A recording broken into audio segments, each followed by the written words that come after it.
Bear with me because this is going to be a little bit of a chaotic kind of thought process, and I don't really know if this kind of format is going to work, so we're going to work out the kinks together. But hi, welcome back to Gavin Reads It All. Today I'm going to try a different kind of vlog format, hugely inspired, of course, as always, by Jetlag the game, and they have just done a season playing Snake across South Korea. Now, this is not going to be as exciting as that, but I was thinking, what if I try to do a Snake across my bookshelves? What about that, huh? What about that? And so cast your minds back to when I did a shelf by shelf audit, and I was telling you like all the percentages of the shelves and things. And then I did the vlog where I read from a shelf where I read 0% of the books on it. An idea that was beautifully inspired by Jade from JDW Reads. So why don't we take all of these weird little inspirations and ideas and just like mix it all together and eat it and drink it and like shit it out and then eat it again and then vomit it. You know, that is creativity. That is human progression. And so I feel like we're going to try and do that today. So yeah, the concept today is that I try and play Snake across my bookshelves. How is that going to work, you ask? Well, let me try to show you because I haven't even like tested this out really, but it's something that I really want to try and do because I have found myself in my very first ever reading slump ever. Like, I've never been in a reading slump before. Now I feel like I'm in one, and I'm going to try so desperately to take myself out of that because I cannot be in a reading slump. It's just not an option. Just as I'm about to show you exactly what I mean and like how I'm supposed to do this, if you find yourself enjoying this video, please do give it a like, subscribe if you haven't already, leave a comment down below as well. Let me know if you ever played Snake. And if you don't even know what Snake is, why are you here? You should not be on the internet. You're too young. You're too young. Let me educate you. I have just found this website by Googling Play Snake Mobile Online. So I'm hoping this is the right one. I have no idea. Choose level, slug, worm, python. Let's try worm. That sounds like the medium level, but this is essentially Snake. Let's see. Oh god. Okay, yeah, this is pretty much it. I mean, it doesn't look like this exactly, but the aim of the game is to build your snake as big as you can without crashing into yourself. I don't know if this one you can also go through the wall. Sometimes they did that, sometimes they didn't. I don't want to risk it. And you're just trying to like make the biggest snake possible. And so you cannot and shall not crash. But I'm going to show you how to crash. Although I'm kind of getting sucked in a little bit. Oh shit. Oh, okay. Shit, that's not what I wanted. Okay, maybe Python. Maybe Python is the one because like that's supposed to be snake. Oh no, it's like faster. Okay, I can't even do it. Oh my god, this is scary. Oh my god, stop. Oh, I didn't want to do that. Okay, back to the start. Okay, let's just do worm again. I want to show you how to crash, essentially. Oh my god, if I even can get it. Oh. Right. Oh, I need to make it a bit bigger so I can do it effectively. Oh no, I can't do it. Right, hang on. So like, I can't do it. I can't crash. I'm too... Right, I need to actually like, play it. Like, what? Okay, maybe I can crash now. So, like, if you crash into yourself, it's game over. That was, like, the longest way of showing you how to do Snake. And Jetlag the game, again, like, I freaking love them so much. They play games across the world, essentially, like hide and seek, tag, and they've just done Snake across South Korea. And they're using the public transport system. Ash is watching me, waiting for this chair. No. I'm explaining things. Yeah, they're using the public transport of South Korea, and they are trying to make the biggest snake across the country, essentially, and they're competing against one another. It's so good. I love Jetlag the game so much. And then I thought, how can I make this bookish? How can I make this into a fun vlog? So let me show you my really shitty drawing on Photoshop. So these are these 4 shelves. So we have shelf 1, 2, 3, 4. I mean, I have more shelves, but for this video, like for this vlog experiment, we're just going to focus on these 4 shelves, and these are my young adult and adult bookshelves. So there is a mix of loads of different things, loads of different genres, and I feel like these will be the best shelves to try and do this kind of challenge with. And so yeah, although I'm starting to think maybe I should just number them. Anyway, I have 6 shelves on each one. And for instance, and what I think I might try and do is I might try and use like a random number generator or something to randomize the shelf that I need to, you know, go to and start with first of all. So let's say this randomizer gives me 1.3. Okay, 1.3 would be that shelf right there. You can't really see it very well, but it's okay. You don't really need to. You don't really need to right now. But what I would do is I would pick a book from that shelf, any book. I am not limiting myself to like also randomizing the books on the shelf and oh, I have to pick this or that. No, I want to randomize the shelf and read a book off that shelf. And then I have to finish that book, continue on to the next one. I will randomize the next shelf. And so say the next random shelf is 3.4. I have to go straight there. I have to go straight there and then pick a book off 3.4, which would be this shelf right here. I will read that book. The next randomizer is 4.1, which takes me all the way up there. And I don't know how long this is going to go for. Maybe the next one is 3.2. So I have to read a book from 3.2. But then, boom, tragedy strikes. I get 2.5. Well, you know what that means? Crash. I have crashed this snake. And so that means the vlog is over. So the vlog won't end until the snake crashes, essentially. So this could take all year. Definitely won't take all year. This could take a while, or this could be the shortest reading vlog I've ever done. I actually don't know because I haven't tested it out. So I don't even know if this is actually going to work in practice.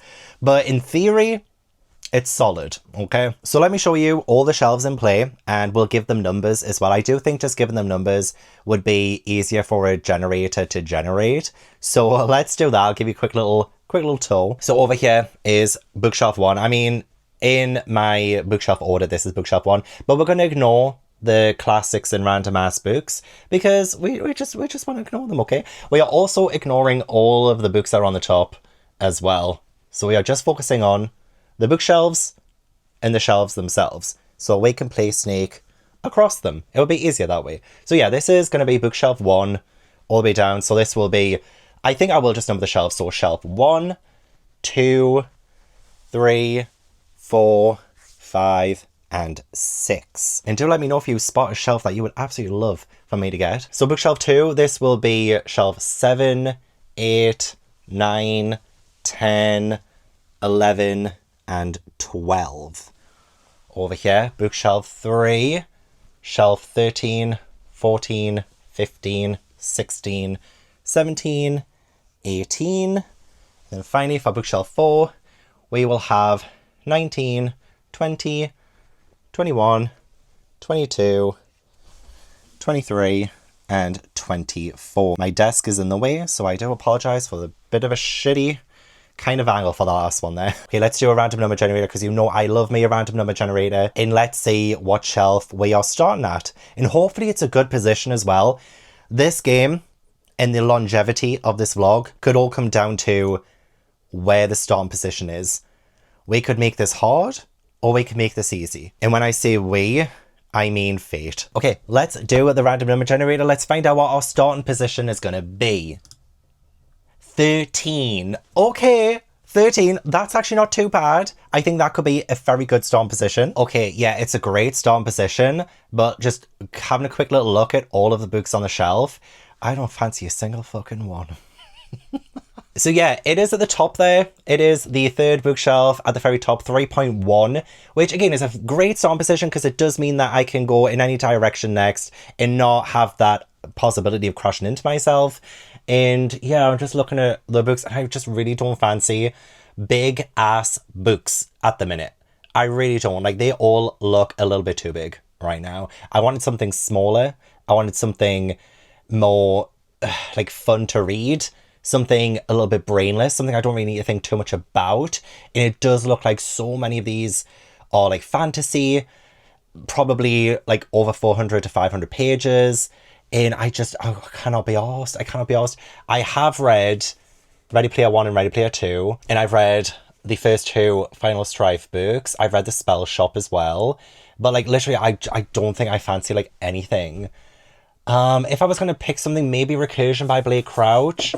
Because it feels like I could do with maybe a sci-fi. I feel maybe a little bit burnt out from fantasy at the minute, so I don't think fantasy is the one for me. Otherwise, I would have picked Sorcery and Small Magics. Because I think this could be quite cozy, and I don't fancy fantasy right now. And I think the only non-fantasy book really on here is Recursion. And to be fair, I have owned this book since it came out, and I can't even remember when this came out. When did it come out? 2019? This has been on my TBR since 2019. So actually this is fantastic to get off my TBR.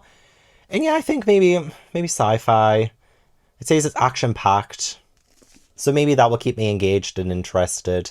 Do you think this will be the one that gets me out of the reading slump? I do not know. But if we want to start this snake adventure, then we're going to have to give it a go. Because there ain't nothing else on there that I would really want to read. And I think what'll be so awesome for this, if I do make it a series, is that we can see how big I can make the snake and like how long I can go for.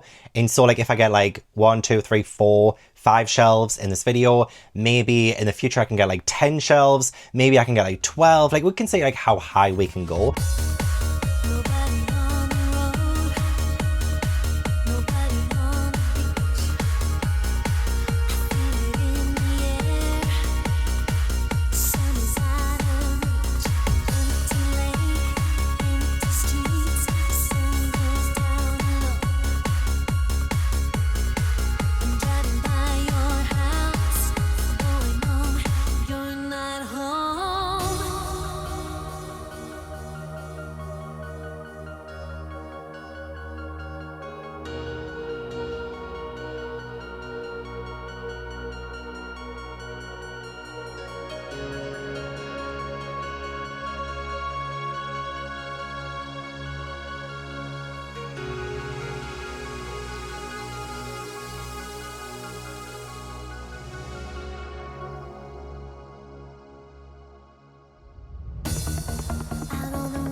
You can't really see, but the little hangers in my front hallway, they're falling down and they usually have the coats on, but I had a few people tell me a few vlogs ago that they genuinely thought someone was standing behind me and it seemed rather creepy. So maybe it's a good thing that the hangers have fallen and I will, you know, replace it, but for the time being, there is no one behind me, okay?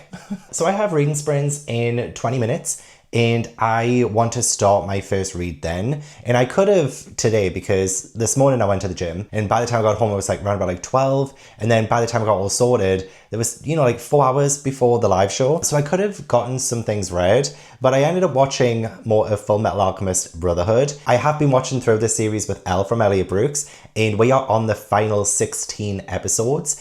And we've been doing like 16 episodes like every 2-ish weeks. And we're doing our final discussion this Friday. So I need to watch the last 16 episodes. But I used the last couple of hours to watch 8 episodes. So now I only have 8 episodes to go. And I love physical media. I don't trust streaming to keep things on forever. So I've been watching this on Netflix. And, you know, now I've kind of got this. I am switching over to the Blu-ray. And I got this when I was in CEX. There is a store in the UK that sell like secondhand things. So I got this really cheap because it was secondhand. I have enjoyed this so much. This was my very first time watching it. And I do see myself potentially rewatching it in the future. And this was only like, I think £12. And this is going for lots and lots and lots of money online. So hey, it's a win if you ask me. If you don't know Full Metal Alchemist Brotherhood, it follows Ed and Al. They cast like this forbidden alchemy spell that causes Ed to lose some of his limbs and Al to lose his body and become a suit of armor essentially. And now they're on the hunt for this Philosopher's Stone to fix their bodies and like bring Al's body back and stuff like that. But that is just the initial premise. It actually expands way more after that. And it's just been such a ride. And I'm a little bit sad that I only have 8 episodes left and then I'm done with the series. But I will start Recursion in 15 minutes now, I think. What time is it now? Yeah, it's nearly 4:45. In 15 minutes, I will start Recursion. I've made myself a coffee, my last coffee of the day, and it's just going to be like a nice chill stream. This will be the first book I attempt while under this reading slump. So I'm really hoping that by combining reading sprints with reading something that, you know what, the more I think about it, the more I do fancy this. I know that 3.1 shelf was filled with books that I wasn't really anticipating right now, but this one, it's getting there. I'm getting more and more intrigued by it. I believe we follow Barry, which is very unfortunate because that's my dad's name. But we follow Barry and there is a woman who jumps to her death. But before she jumps to her death, the last thing she says to Barry was that her son was erased. And obviously that unnerves Barry, so he investigates her death a little bit further. And he finds out that there are more people in the world who have had a similar experience, who have woken up to a life that isn't really supposed to be theirs, or like their life has been rewritten. All across the country, people are waking up to lives different from the ones they fell asleep to. There is also a neuroscientist called Helena who is creating this thing that will allow you to revisit your memories, I think in a fully fledged corporeal form. And that sounds like pretty intense. Sounds like something that I would probably love to do, actually. Like if someone was like, oh, you can go back and travel to one of your memories, you can do that. I think I would take them up on that offer. I don't know what memory it would be though. But the premise does intrigue me. It's getting me a little bit more excited to read a book. Because otherwise, if I can't get into this, I'm just going to have to do something else. I don't know what, but I'll do it. How long is the first chapter? That's usually a good indication. Okay, like the first chapter is like split. In fact, it doesn't even look like it's an actual chapter. It looks like it goes between Barry and Helena. And there's like subheadings and things. So I guess it's not really the typical format of chapter 1, chapter 2, chapter 3, but like one long text, and it's just between Barry and Helena. Okay. Wish me luck. I'm hoping this goes so well and the slump goes before it even really fully takes hold.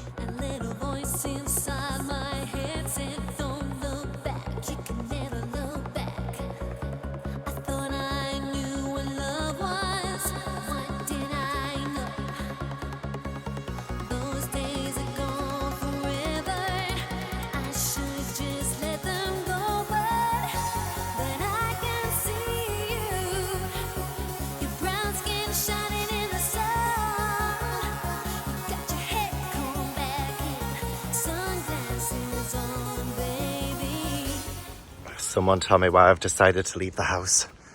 Oh my gosh. And have you seen what I'm wearing? I'm going to catch a cold. But yeah, it is Wednesday morning, which is when I usually have personal training, but my trainer's off today. And so I was going to be like, oh, I'm not going to go into the gym today, just because sometimes I just go in on my own anyway. But I have a meal subscription starting from the gym today. Otherwise, I literally would have just stayed home. I would have stayed home, put on a hoodie and sweatpants, because I've been missing wearing those so much. Perfect day for it. But no, instead I'm having to walk in the rain because I decided to start my food subscription today to pick up. Yeah.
Oh my gosh, look at these tandoori chicken flatbread. This is new and it does taste so freaking good. Southern fried chicken, my fave. And I do have a code, Gavin10, if you want to try it. If you live in the northeast of England and like they deliver or you can pick up. Gavin10, use it. I'll link the website down below. Yes, Italian steak meatballs. And there's more as well. I think I'm getting more on Sunday. Like, this is to last me until Sunday. And then I've got, like, other different kinds. Lemon chicken is very good. And, of course, my overnight oats. Freaking love. Definitely worth the walk in that rain. I feel so groggy now. Oh, my gosh. Well, I'm going to nip in the shower. I will let you know my thoughts on Recursion so far, because I did get 101 pages into it. This is the first thing I've ever bought from Gymshark, but I'm so glad I can actually wear a jumper right now because, you know, of how miserable it is outside. I've been wanting to get back into wearing my hoodies, my sweatshirts, all of those things. It was about time. But yeah, I got this jumper and also I got some shorts as well. I'll show you. I'll see if I can stand up. I got like, this is the look. She's got the look. Doing a little bit of a Gymshark haul. This is the look for today. I got these shorts as well. Guys, I'm being so annoying, aren't I? With the whole fitness stuff. I'm being so annoying. I apologise. But yeah, I did my reading sprints last night and it was a little bit of a struggle to read. Not because of the book. I actually got 101 pages into this and I really do like it. I'm just in that mood where I just don't want to read novels right now. Like, I just don't want to read. Like, my slump is slumping, and I feel like I can force myself to read it and still like this book. I can force myself to read anything in this room and most likely still enjoy it, but my brain, as I'm reading these chapters, I'm just like, I don't want to read right now, don't want to read right now, don't want to read right now. And I think that's a slump. Like, again, like, this is the first time this has happened to me, and I want to do everything but read novels. I do want to try and read manga today, not for this video, for a different video, because I'm doing a freerun video for my manga channel, and I need to get back to it because I haven't done a freerun video since March, and I need to read the next 3 volumes. So I think I'm going to try some manga today, see if that gets me out of a slump, because a lot of people have said, hey, read manga, read graphic novels, read something short to get you out of a reading slump. And so maybe freerun might do that for me. Maybe. Look, I'm grasping at straws here. I just want to get out of this. But having said that, I have got 101 pages of this read, and I really love the premise. I love what's happening at the minute. And it's been so bizarre because we do have those split POVs, and I do think I prefer Barry's POV at the minute. I mean, the Helena stuff is still very interesting, but I know it's going to get big-brained very soon because we're incorporating elements that really do lend into sci-fi in so this is split into parts, and I finished book 1. In the end of book 1, like what happens with like Barry's storyline, for instance, it's so gripping. Like, I really can't wait to find out like what's gonna happen, like the consequences of this and all this and the other. It's so good. It is so good. And this is why I know I'm in a reading slump. I don't want to read. But like, yeah, I was literally right, like, ooh, oh, like I was just doing sounds as I was like writing and annotating this. I was just making sounds like, ooh, oh, it's kind of funny doing that. But there's a whole sense of memory in this. And there was a fantastic quote that is maybe giving me a bit of an existential crisis. There's a fantastic quote in this, spoiler free, by the way, very spoiler free, about memory. And it makes a lot of sense, but I underlined the hell out of it. So it is, because memory is everything. Physically speaking, a memory is nothing but a specific combination of neurons firing together, a symphony of neural activity. But in actuality, it's the filter between us and reality. You think you're tasting this wine, hearing the words I'm saying in the present, but there's no such thing. The neural impulses from your taste buds and your ears get transmitted to your brain, which processes them and dumps them into working memory. So by the time you know you're experiencing something, it's already in the past. And I'm just like, is the present real? Is the present real? Because even as I'm speaking right now, by the time I look back on the present, I'm thinking about what I just said 5 seconds ago, and that's just a memory to me now. Obviously, I can rewatch it on this, but that is still just a memory. It's a memory of what I just said 5 seconds ago. Now 10 seconds ago, maybe 15 seconds ago. And did it actually happen? You know, sometimes I think, okay, let's go in a little bit of a rabbit hole here. Sometimes I think things that have happened to me, maybe when I was a child, and I can remember them, but can anyone else remember them? And if nobody remembers it, then did it actually happen? You know what I mean? Like, can you imagine all of those moments in the past billions of years that this planet has been alive for, in however long humans have been alive for, like thousands of years? All of those things that have happened in the past, did they actually happen? Because no one remembers them, you know? And that's what really scares me, is that when I die, I won't be remembered. And then did I even exist? You know what I mean? Like, that scares me. That's like one of my biggest fears.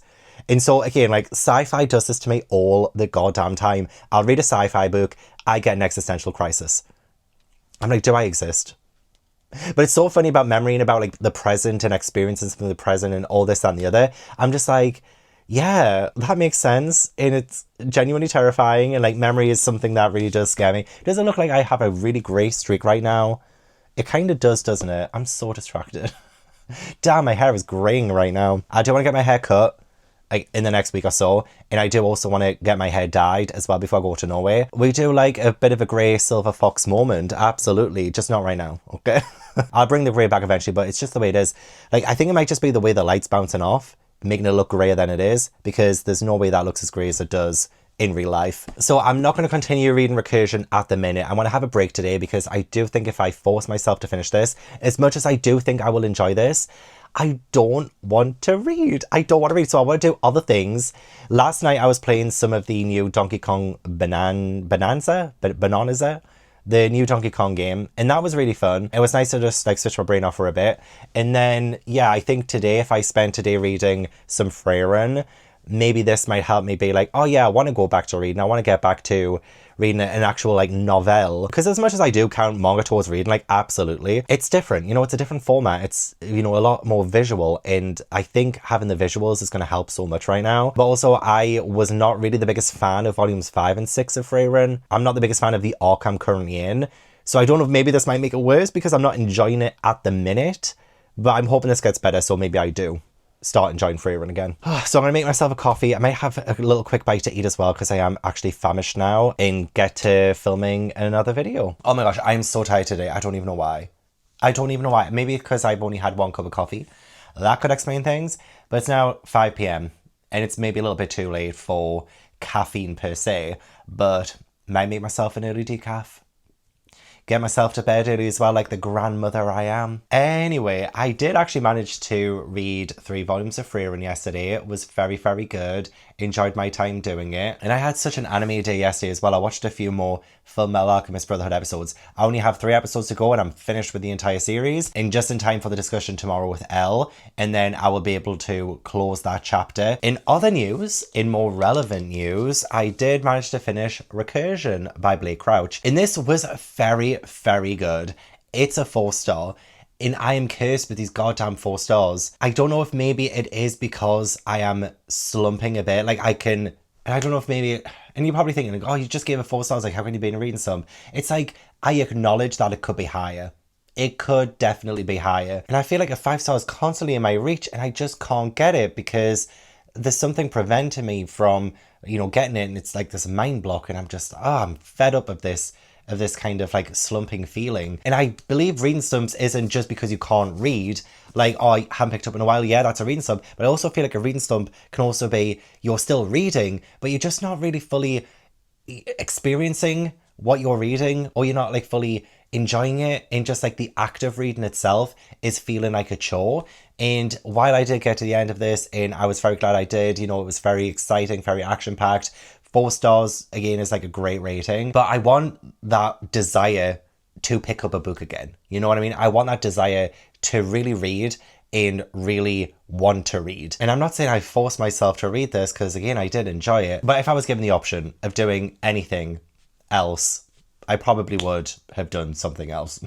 But no, this was good. I continued to enjoy Barry's sections the most. Helena's sections, at least to begin with, felt a little bit more technical, a little bit more man behind the curtain, but there were several developments in the plot that required her to have more of a proactive approach to things. Yeah, seeing her storyline develop, seeing Barry's storyline develop in ways that I wasn't really expecting was genuinely fascinating. There was still so much that did go over my head. Do I think this is the most realistic kind of book? Absolutely not. You know, it's science fiction. You know, there's an element of realism that will always be missing from that. And it would be terrifying if this kind of thing could happen, absolutely. Also very intriguing if it could. But there were definitely long stretches of time during the reading of this where I felt like it was going over my head a little bit. And I don't know if maybe that's what's preventing me from giving it a 5 star, just based on like the story alone.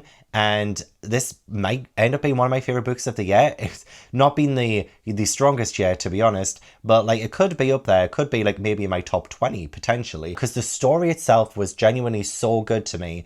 But yeah, I feel like also I didn't fully connect with the characters, and again, I think that might also be because of me. The characters definitely had their positives. They had a lot of things that humanized them and made me feel for them. There were many elements to both of their stories that rings true to my own life and experiences that I've had in, you know, like family stuff as well. Like we have like dementia and Alzheimer's being a part of this, and like the whole loss of memory that's happened in my family a few times. So like I do feel a connection, but there was still this missing part where I couldn't fully invest in the characters. I was very excited to find out what would happen to them, but yeah, there was like an element there that was missing for me. Very well written though. I do have Dark Matter by Blake Crouch, so I will 100% read that as well. Who knows, maybe when I do the randomizer and I get another shelf, maybe I'll get the shelf with Dark Matter on. Do I fancy another sci-fi right after this one? Probably not, but I can't predict what will happen next with the randomizer, so, you know, and I definitely won't be crashing in the next one as well, because we are just starting the game, like we're at our starting position still, so we still need to like move from that shelf and find out like where our snake is going to next. Ash just looks so peaceful. Look, I'm not talking about you. I'm not talking about you. Sneakily get a video of him. Oh, but he's looking at us now. He's looking at us now, damn it. But you just look so peaceful. You look so peaceful. Are you winking? Are you winking? It is. Aww. That's exactly where I was sitting before, by the way. And of course he had to sit on it. So with the first book done, our first bookshelf done as well, let's do the randomizer. Oh, but now I'm wondering, what if I just got the same number again? That would mean I would crash. I wonder if maybe there's a better way of doing this. Do I have to do a spin the wheel so that I can take off the number 13? Would that be a better idea? Because it would be a bit dumb. Or would that be cheating? Gosh, there's so much to this kind of experiment that I need to figure out. Okay, I'm just going to do the randomizer, the random number generator, and maybe you can help me with this, because again, this is a work in progress. Maybe I should do like maybe spin the wheel so that the number comes off so I can't go back on that shelf, but at the same time, the whole point of Snake is trying to avoid crashing, and if I start taking the shelves off, then maybe that's cheating? I don't know. Oh my gosh, let me know down below what you think. Like, I'm literally asking you guys so many times. Please let me know down below what you think, because I don't know what I'm doing here. Okay, random number generator. Here we go. The next shelf we are going to is 16. So we will be going from here down to here. That's a little risky.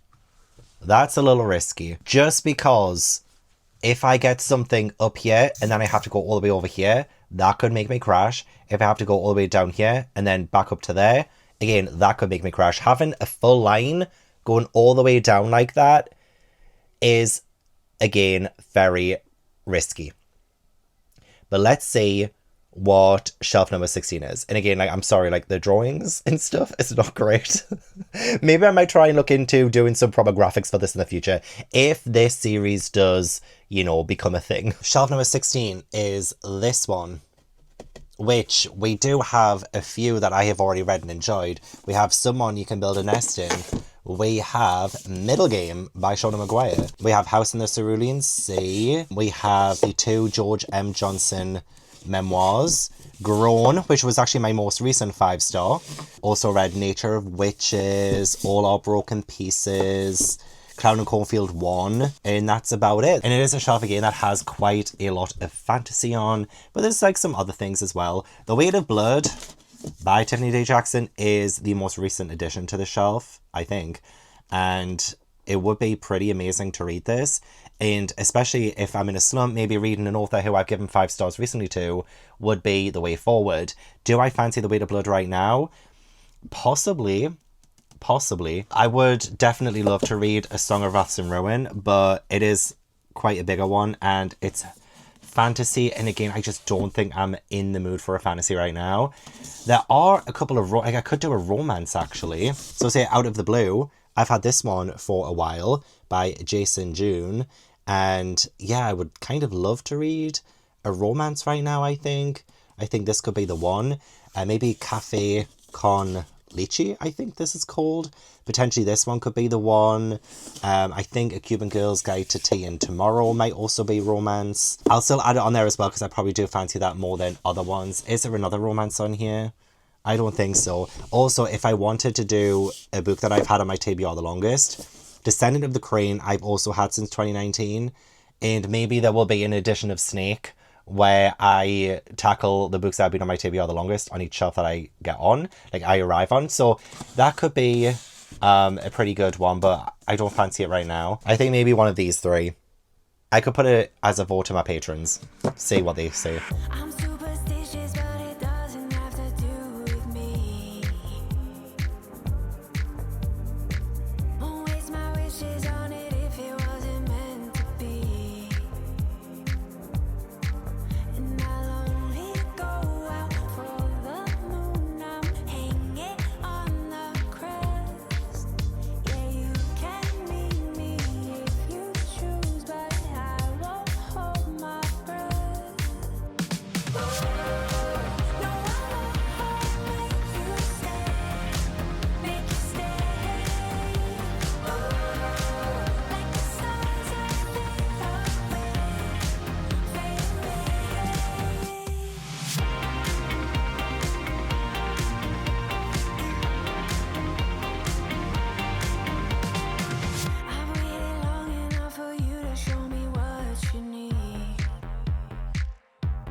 So my patrons voted for Out of the Blue by Jason June. And you know what? Actually, out of the 3 that I mentioned and picked for this probably was the one that I was the most excited to read. So my patrons picked well. Thank you so much to everyone who voted.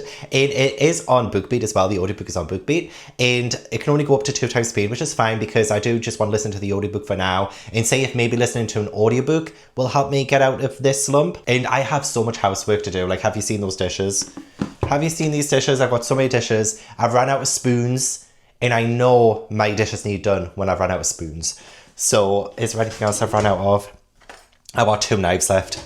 2 knives left, and have you seen all the mugs and cups and stuff? Like, it's ridiculous, absolutely ridiculous. So I want to, you know, start listening to the audiobook, do some housework, like the dishes. I can show you other places as well, because it's not just here. Like, the whole place needs a good clean. I need to take the recycler now, which is literally just one thing. But still, that's not the point. I need to clean the cat food area. So, like, you know, well, they've kind of finished with their food at the minute, so I'll clean the bowls and stuff and clean that area up. And then we've got the hallway as well. Like, I need to hoover. Like, can you see I need a hooverer in this place? I still need more of these so that I can get the coats back up on here. I just need to find some good ones. But yeah, in the living room, look at the mess you've made, Ash. Look at the mess. Not me. I didn't make this mess. You did. I know you're so beautiful, but still, it doesn't give you the right or the authority to make such a mess. Like, look in here. So I'm going to have to, like, really tidy up in here as well. Oh, you're so cute, though. Yes, you are. So I'll do all of that. I may have to also hoover the stairs. Sort this out as well. I also have my washing to put away. I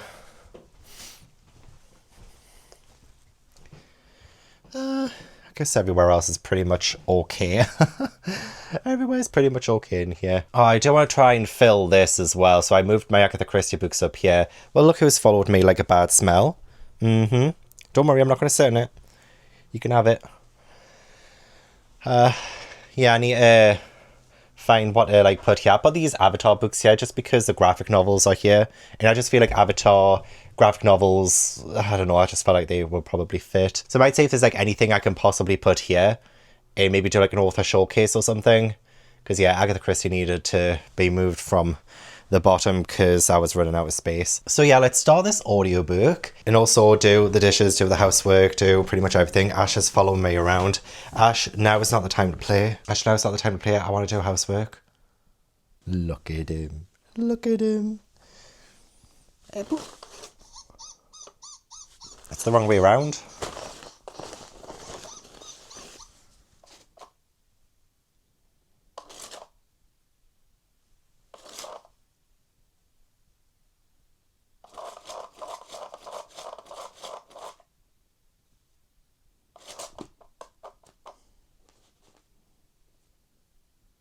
Also, I smell shit. Is one of the cats shit? Yes, oh god. Now I also gotta clean the cat litter. Yeah, I'll clean the whole thing. So this is my glamorous life. Let's just crack on. Oh, just made myself a coffee. It is now 2:30 p.m. I have done the housework, essentially. Living room still needs a bit sprucing up, but it's fine, that can get done later. I did also make a hair appointment for Monday, so I will be getting my hair cut then. I'm very excited. And I've also DNF'd Out of the Blue by Jason June. I hate it. I genuinely hate it.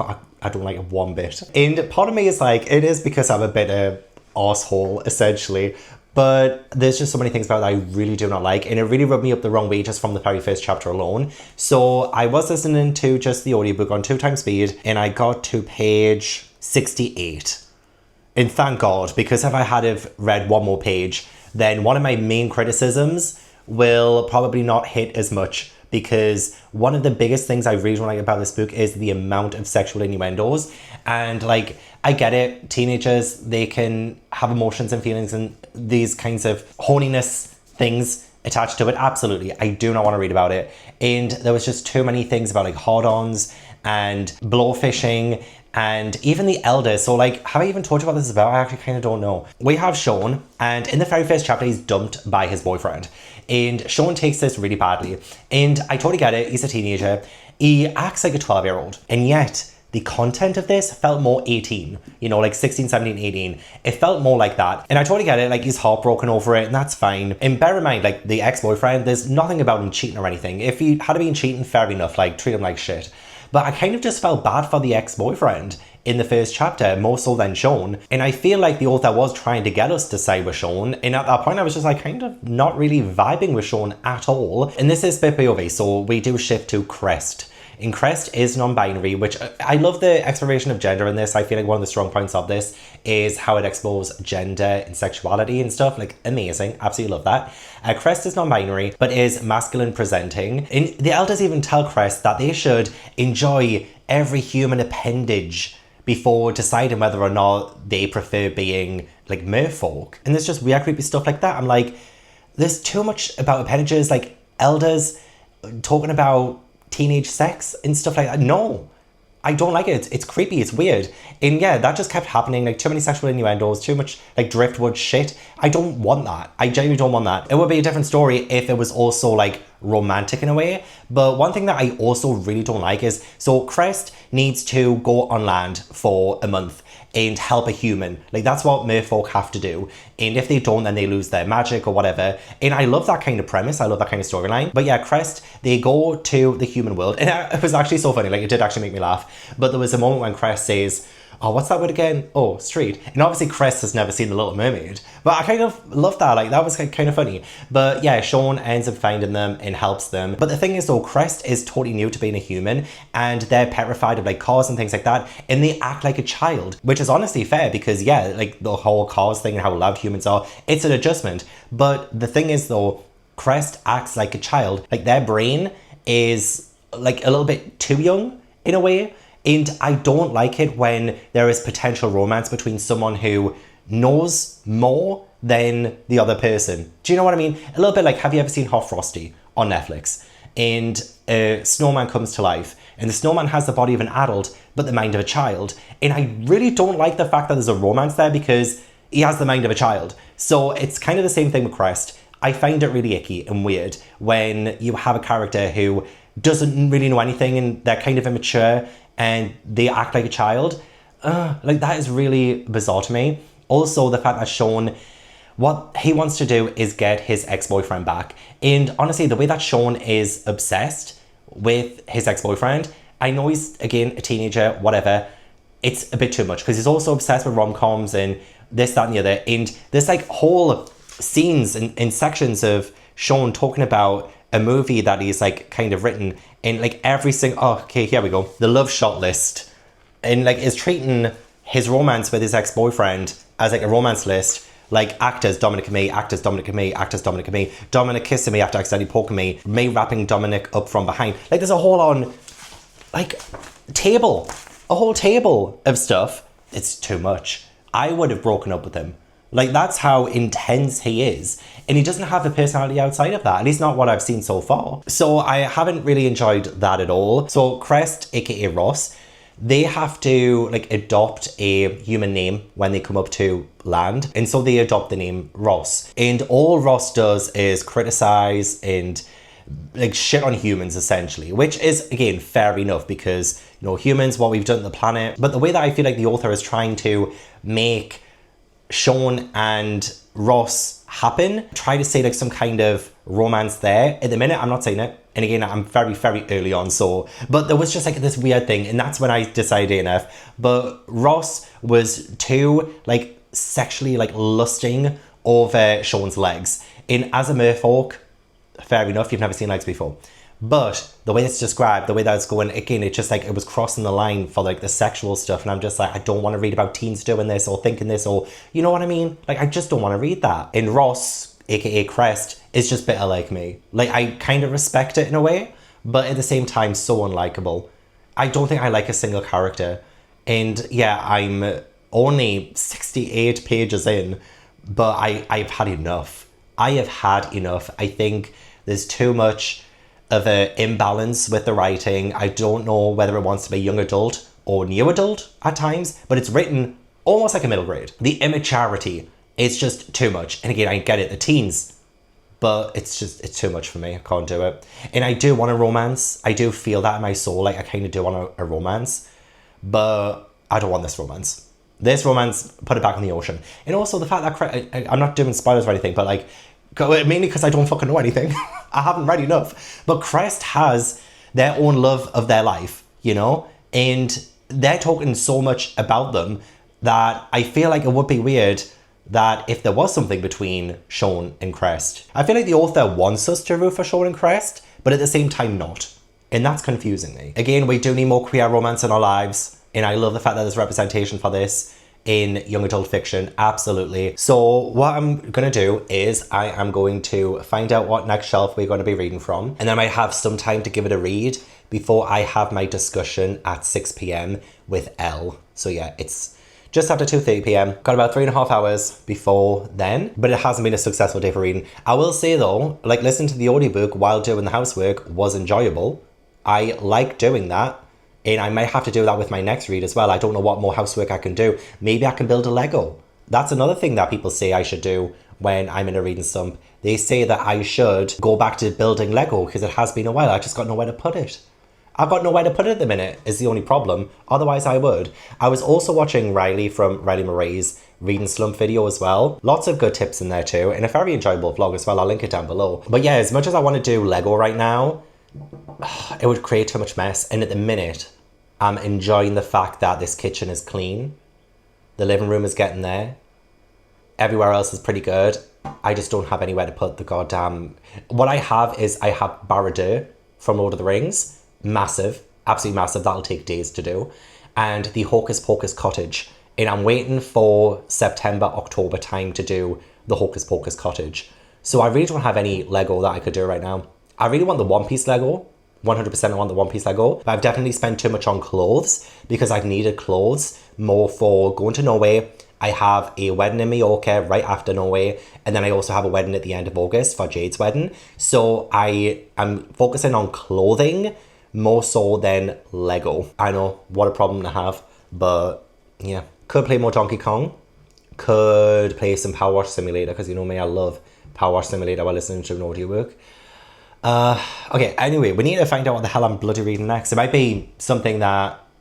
Well, let's just find out what I'm bloody reading next. Right, we have shelves 1 through 24 back on the random number generator. Let's see where I'm going next.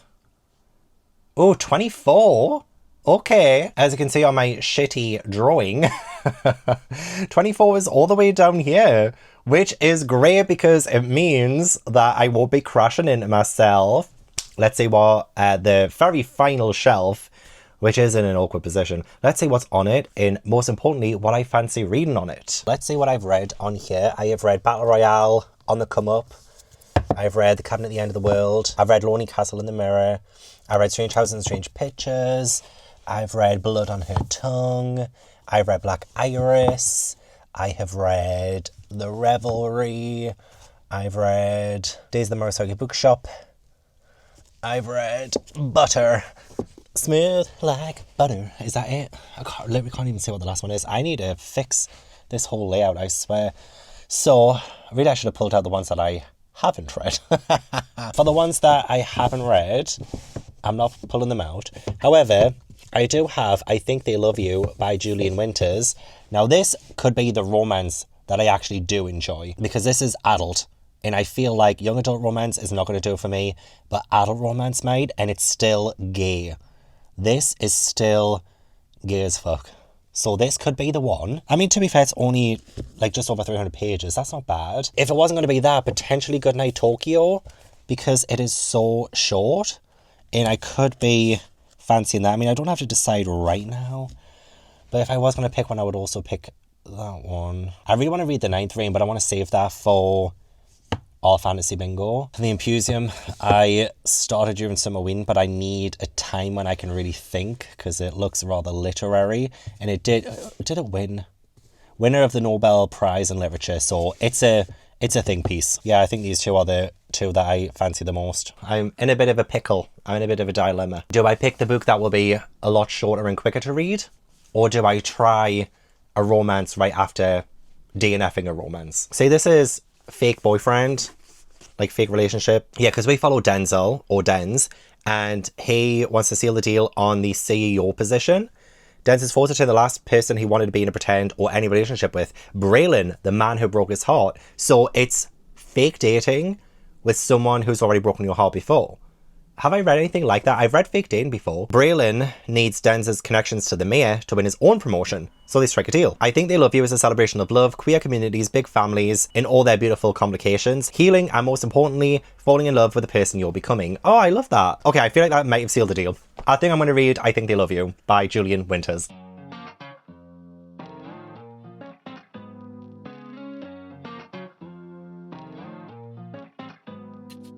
Heartbeats up and down, I'm in a gambling phase. Going round and round, it's a trampoline stay. Oh, it's like I never run out of breath. And I don't care if we make a mess. It doesn't matter what's coming next. So can we just be bona fide? Girl, you got me waking up confused, lost in time. Every moment tastes like summer. Can never get enough. Summer sugar kisses left behind. And I don't wanna fall in love, just wanna be yours.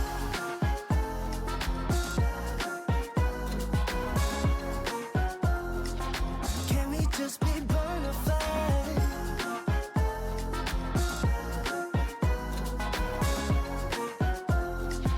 Can we just be bona fide? You're stuck in this situation and let go all inhibitions now with no intermission.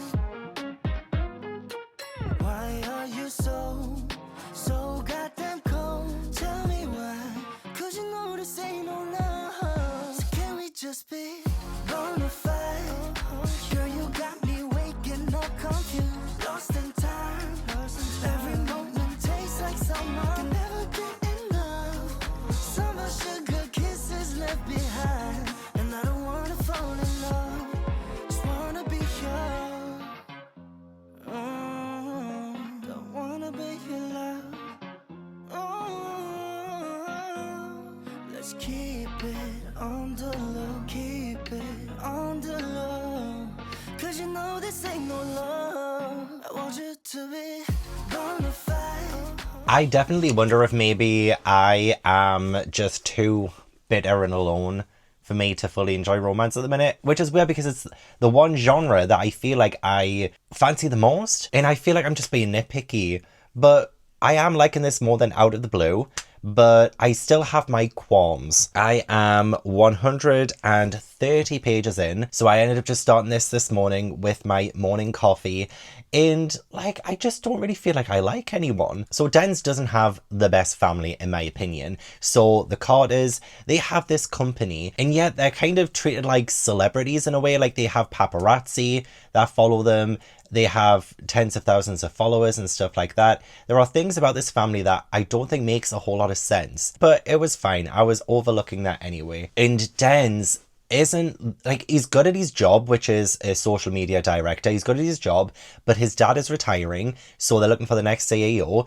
And just to prove a point, he like puts himself in the ring for it, even though he's not going to be good for that job at all. He recently did something that was so silly that he definitely doesn't deserve this job. And so the stakes of him potentially becoming CEO is like obliterated because he doesn't deserve it.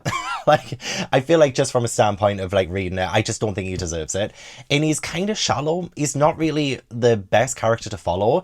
And then we also have his ex Braylon. So we have the first chapter with Braylon where they seem to be like so in love and everything's fine. Then it goes 5 years later, and Braylon, it turns out that he left to go to London for 3 years and he's been back for 2, and Denz had no idea. And we also find out that Braylon did ask Denz to go to London with him, but Denz didn't do it. And Denz's dad also has like a hand in the reason why he didn't go. And yet Braylon is like vilified for that, even though he did say to Denz, hey, come with me.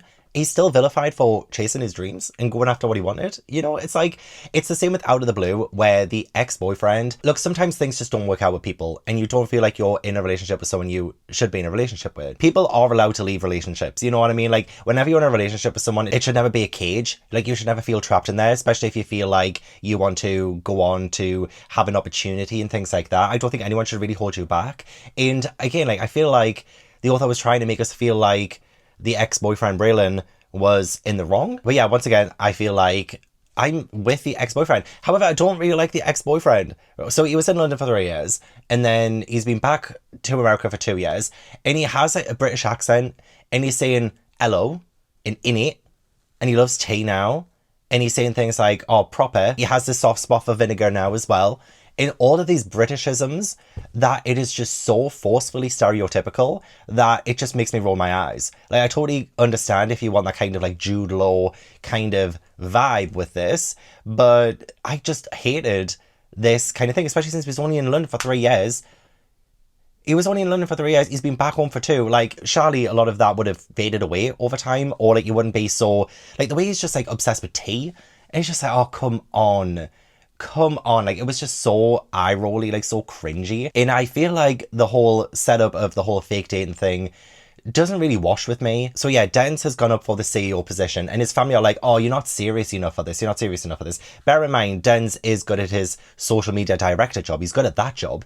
And yeah, they're like, oh, you shouldn't go up for the CEO job because, you know, you're in your mid-20s. You're not serious enough. Like, you don't have a boyfriend or anything and stuff like that. And then Dens is like, but I do have a boyfriend. And then he tries to think of ways of like bamboozling his family. And the thing is, his family's telling him he's not serious enough. And then as soon as Den says, oh, he has a boyfriend and he's secret, they start to get immature and childish, like the family themselves. And so I'm like, okay, now you're not being serious?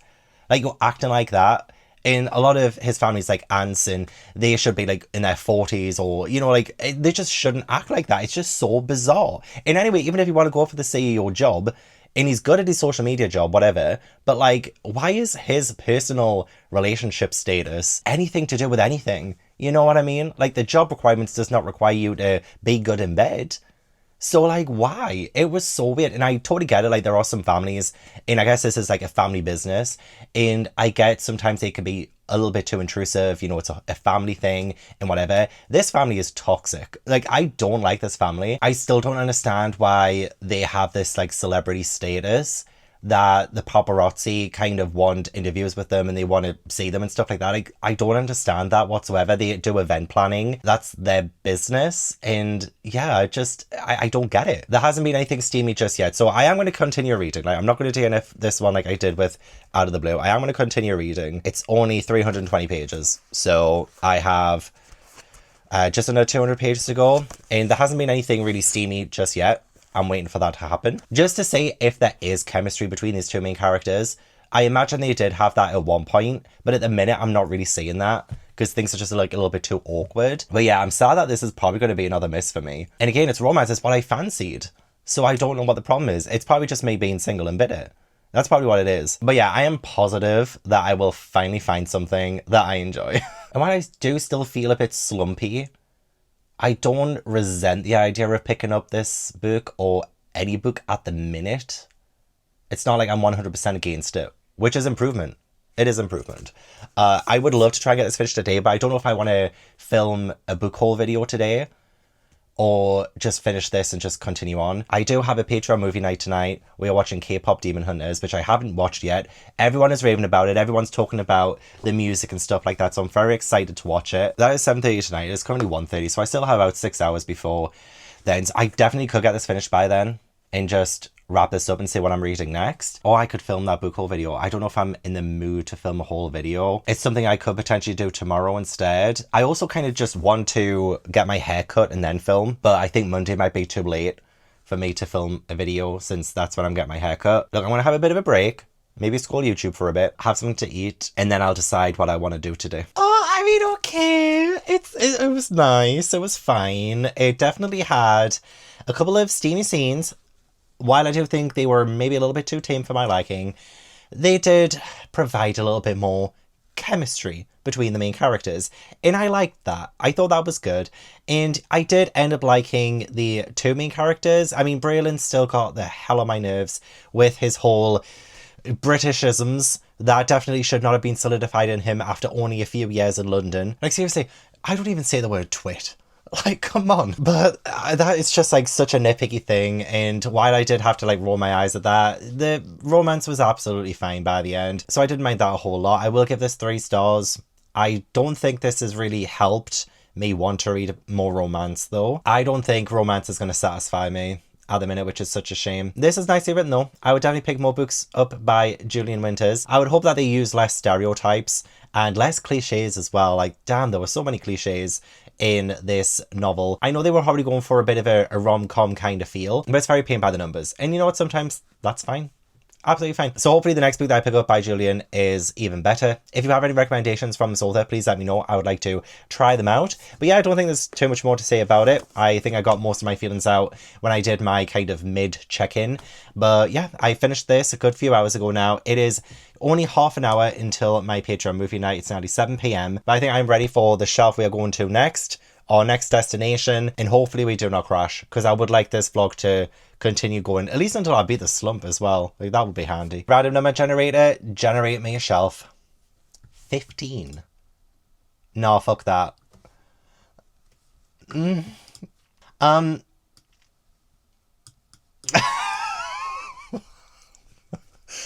So, there's a rule that I didn't mention. I get 1 life. Every 4 episodes, I get 1 life. And I think I'm going to use my life right now and vetoing the shelf number 15. Why is it loving this side of the shelves? Can it not go to one of the first 2 shelves? Like, pick a number between 1 and 12. Jeez, like, come on. So, we're using a life, which I know I totally forgot to mention, but it was always on the rule book. Okay, always in the rule book. Let's get a better shelf, please. Please.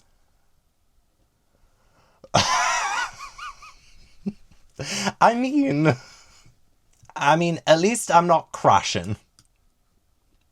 I'm not crashing, at least. But it does mean that I'm essentially screwed if I do get a shelf number that's not on the 4th shelf for the next random number generator. Literally. If I get anything that's not on the 4th shelf, then I'm screwed. Like, this was terrible. Oh my gosh. This was so bad. Anyway, at least we're still in the game, though. We are still fighting for our lives. Let's go to shelf number 23. If you're wondering why there's, like, such a big gap in here, it is because I got rid of some James Herbert books. So there is quite a gap there. Which means, should I bring some of those books over there? Are there any books on that shelf?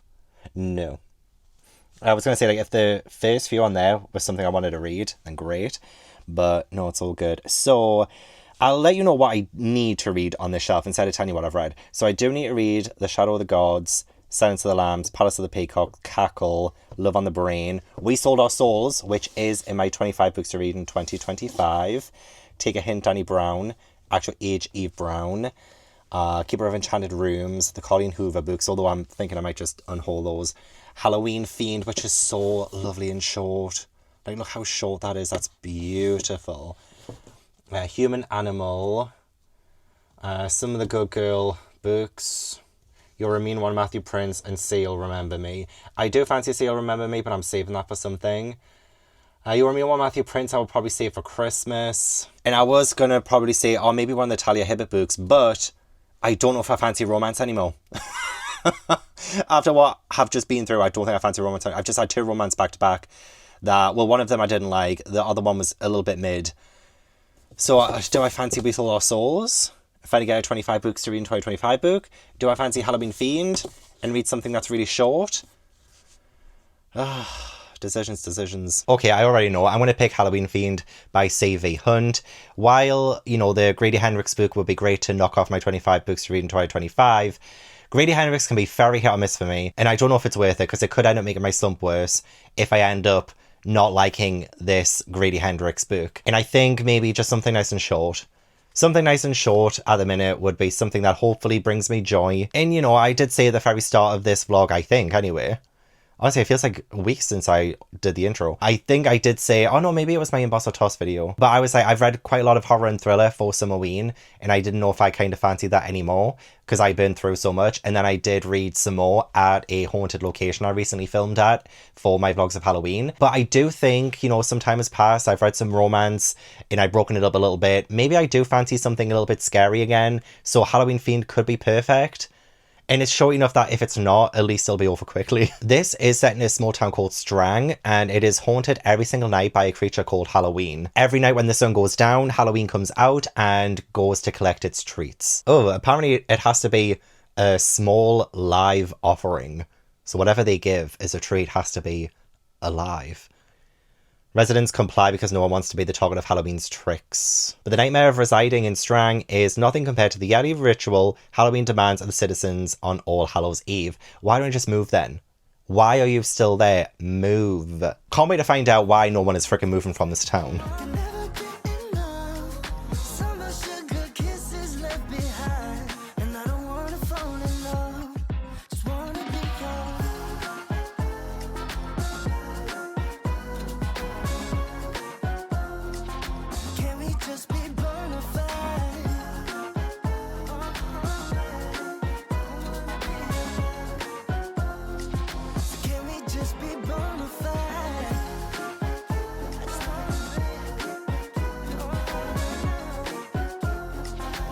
We broke into a million pieces and we can't go back, but now I'm seeing all the beauty in the broken glass. Hi. Okay, I finished the movie watch along an hour and a half ago. It is now 11:30 p.m. and I have been listening to the K-pop Demon Hunter soundtrack on repeat. The scars are part of me, darkness and harmony, my voice without the lies, this is what it sounds like. I already feel like I know nearly all the words to This Is What It Sounds Like song. I also love the song Free. I love Golden. Soda Pop is kind of fun. Takedown is great. Like, oh my god, there are so many songs. So many songs. Okay, it's tough though, because I'm like, split between Golden, Free, and What It Sounds Like. I feel like those are my top three. I told you I can't pick a favourite. I'm obsessed. I am so obsessed now. I literally just came on here to tell you that. I have been waiting for something to fix. So I mentioned this in my month in the life video. There was a part of my haunted, like one of my haunted videos, where I had to pay £150 for a plugin to fix this problem that I had. It was unwatchable, like this section, so I had to like do this so that it would fix something. Well, something similar happened to the haunted next one that I'm editing at the minute, and so I had to put the plugin on a certain clip, and yeah, I had to wait for that to kind of finish, and that's done. That has finally finished, so I can put it into the project and start editing properly. But while I've been doing that, I have been just listening to the soundtrack over and over. But mainly I've mostly been rotating between Golden, Free, and What It Sounds Like. All of the other ones are great too. Like, don't get me wrong, all the other ones are great. I'm just like, I can't stop listening to those three songs in particular. And I'm just imagining myself in a stadium singing these with my terrible vocals and just feeling the power, you know, feeling the power. Yeah, I should be going to bed soon. And I will, because I will not be starting Halloween Fiend today, so I haven't started it. I have no update for you. Like, this is a reading vlog, I have no update. But I should be getting myself to bed. But I've been too hyped on blasting at full volume. I've had my iPhone tell me the volume too loud warning multiple times. And I'm like, the volume is not loud enough. Okay. My eardrums are begging for mercy, while the rest of my entire being is begging to listen to Free one more time. Okay, let's just do it one more time. I try to hide, but something broke. I try to sing, couldn't hit the notes. We could be free, free. Wee. Ash, do you like Daddy singing? Is that Kai is a fucking idiot. That man cannot see beyond his own nose because he is so obsessed with Banks, and he cannot see exactly what's going on with her. He just cannot see it, and he just made a really fucking stupid decision. If you know, you know. That he's just so blinded by his own rage with her situation that he just cannot really see her for what she is, like for who she is, and he's a fucking idiot. So I'm hoping that there will be some redemption for this man, because he is being a tool. So I'm having a good time. I'm glad that I made the decision to pick this one up, although it is taking me... George's bent, or the dominant spirit was a rental property for many years. Billy also factors in. Some people say that they do pick up Jenny. Some of our paranormal groups, I have never had any interactions. So, if you're ready to investigate the most haunted house in Gettysburg with us, hit like, subscribe, and let's jump into it. I am back from my haircut, and it's not staying like this. Don't worry. The barber was showing me like different ways to do my hair, and I need to go in the shower and stuff and like get washed and get rid of all of the stray hair. So it's not staying like this. And you know what? As much as I would love to try and go for the whole like curtains look, I always think I look like a Victorian villain and that I belong in some kind of pantomime, and I just don't think it's a look that ever really works for me. But she was just showing me the versatility. You know, like I had still a lot of length on the top, which I do prefer. It just needed tidying up and being shorter on the sides and stuff, and to get rid of that mullet at the back. So happy Monday. I have finished Halloween Fiend by C.V. Hunt. I just didn't like it. I ended up not liking it. 2 stars. I'm so...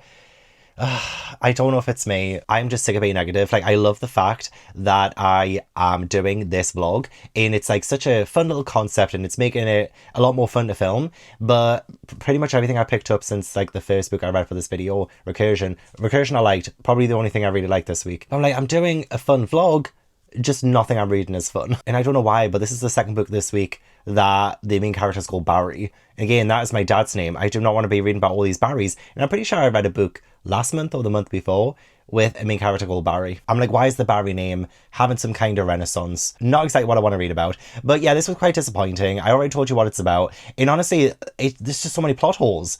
So many plot holes, because the main question I have is, why is anyone staying there?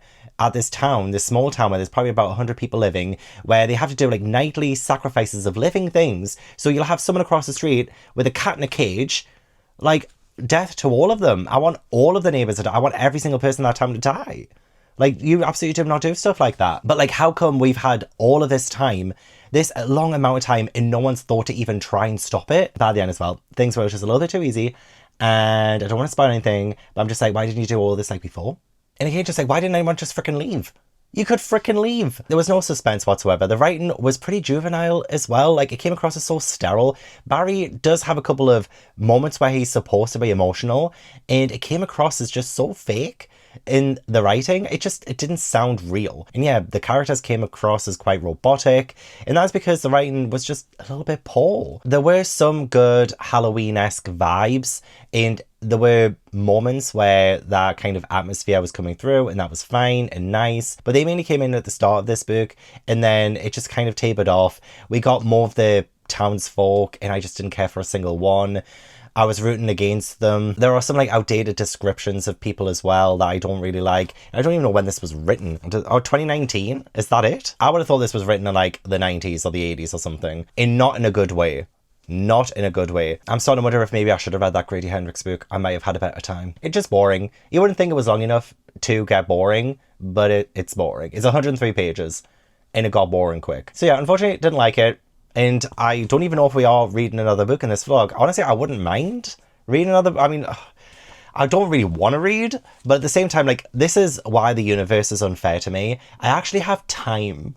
I actually have time this week to be able to read another book and to prolong this vlog 100%. Like, I actually have the time to do that. And honestly, if I wasn't like feeling slumpy right now, that would be the best thing ever. But who knows, maybe I will get a shelf that's like one of the only 4 shelves that would mean I won't crash. And you know what? We probably will end up getting one of those shelves. So let's see what I get. Let's say if we're about to crash. Yeah, only 19, 20, 21, and 22 are the only numbers where I won't crash. So let's see what the random number generator gives us in what shelf. Okay, yeah. So from shelf 23 to 9, we have to do this. Boom, crash. We crashed. Maybe we'll invest in doing like better graphics and stuff, because this is very amateur right now. This is very Microsoft Paint. So at least I got 4. I think 4 is a pretty good starting shelf range. And hopefully in the future, if you enjoyed this and you want to see more snake across my bookshelves, then I feel like it probably wouldn't be too hard to beat 4. It also won't be hard to beat the kind of poor performance of ratings these books have gotten. Recursion was like literally the only book that I liked in this video. Like, I really did like Recursion, and I think if I had read it at a different time, it could have been even higher. But yeah, Out of the Blue, wasn't a fan of. I Think They Love You was better, but still not the best. And then Halloween Fiend, what a weak finish. What a weak finish to my Sneak Across My Bookshelves first episode, potentially, pilot. This is a potential pilot. It was probably a really silly idea, but I really wanted to do something a little bit fun for this week, and like just to try to get me out of my reading slump. Hasn't worked.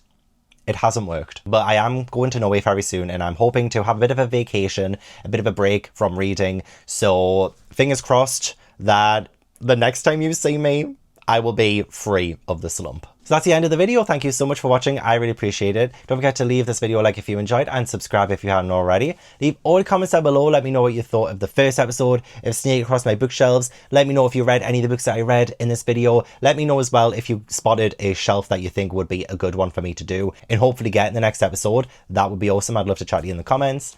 I want to give a huge thank you to my patrons for supporting my channel. If you'd like to join my Patreon, then the link is in the description box. But yeah, I hope I will see you in the next video. Bye.